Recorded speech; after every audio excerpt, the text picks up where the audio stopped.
Video 3 starts here. There is an entrance P like shown here, followed by other ways to go to. There is an entrance P like shown here, followed by other ways to go to. I know that this problem is worded weirdly, but that's only because he couldn't figure out what words to use in this problem, so I just tried to make it as simple as possible.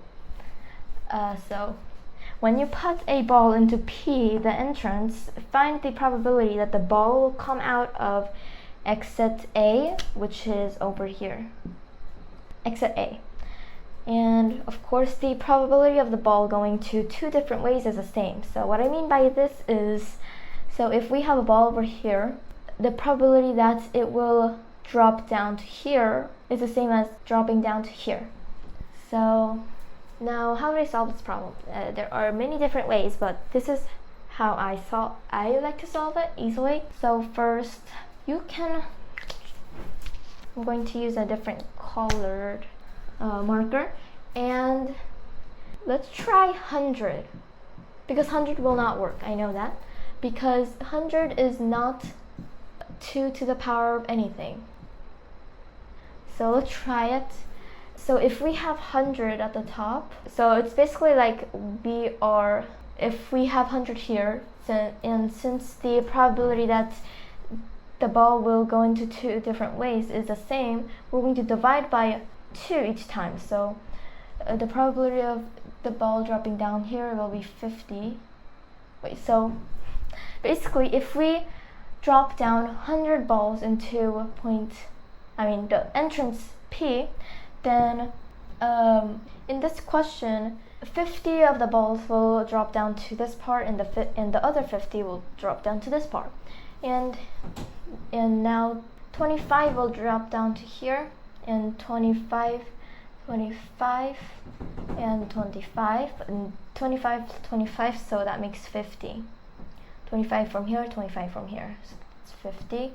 And now dividing here, how do we divide 25 divided by 2? Well, we can, of course, but it will be a decimal.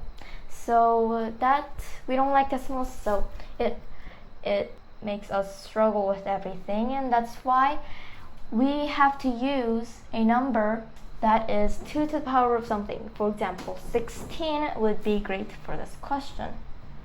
So let's use 16 this time instead of 100. If we have 16 at the top, divide 2 on each side, so that'll be 8. Divide this again, that is 4, making this 8. 4 plus 4 is 8. 4 from here, 4 from here. So if we divide by 4 here, then that will be 2, 2, 4, 4, 2, 2, and 2, 4, 2, 4, 2, that makes 6 of both of these. 6 and 6. And so 6 balls will end up coming out of exit A, which means that 6 balls came out of exit A when there were 16 balls in total. And if we divide 2 and simplify it, we get 3 over 8, which is our answer. And so I was going to say that this is the end of the video, but I forgot.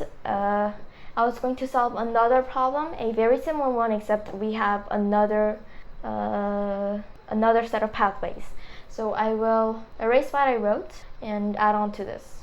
And this time we'll be solving for when the ball comes out of exit B. I apologize if you can hear the motorcycle outside the apartment.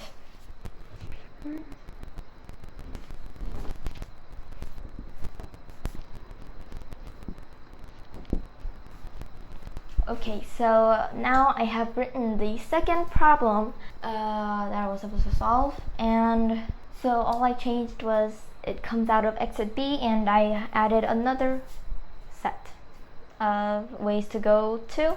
So, and we're coming out of this exit from this entrance. And again, we cannot start with 100 balls or something that is not equal to 2 to the power of something. And so before we started with 16, and it was pretty perfect. We had a 2 at the end, so we could probably still go with 16, but I'm gonna multiply by 2 and start with 32 because I want to. So now if we divide by 2 here, we have 16, divide by 2, 8, 8, 8, 8. 8 plus 8 makes 16. And divide by 2 here, and that's 4, 4. Divide by 2, 8, 8. Divide by 2, 4, 4. 4 plus 8 makes 12. So that will be 12 and 12. Divide by 2, 2, 2. Divide by 2, 6, 6. Divide by 2, 6, 6. Divide by 2, 2, 2. 2 plus 6 is equal to 8, and 6 plus 6 is equal to 12. So we'll write that down. 8, 12, 8. And so as you can see, 8 balls came out of exit B when we put 32 balls into entrance P. So we got 8 balls back, divided by the total number of balls that we put in, which is 32. So if we simplify this, that is 1 over 4. So that will be the answer for this problem.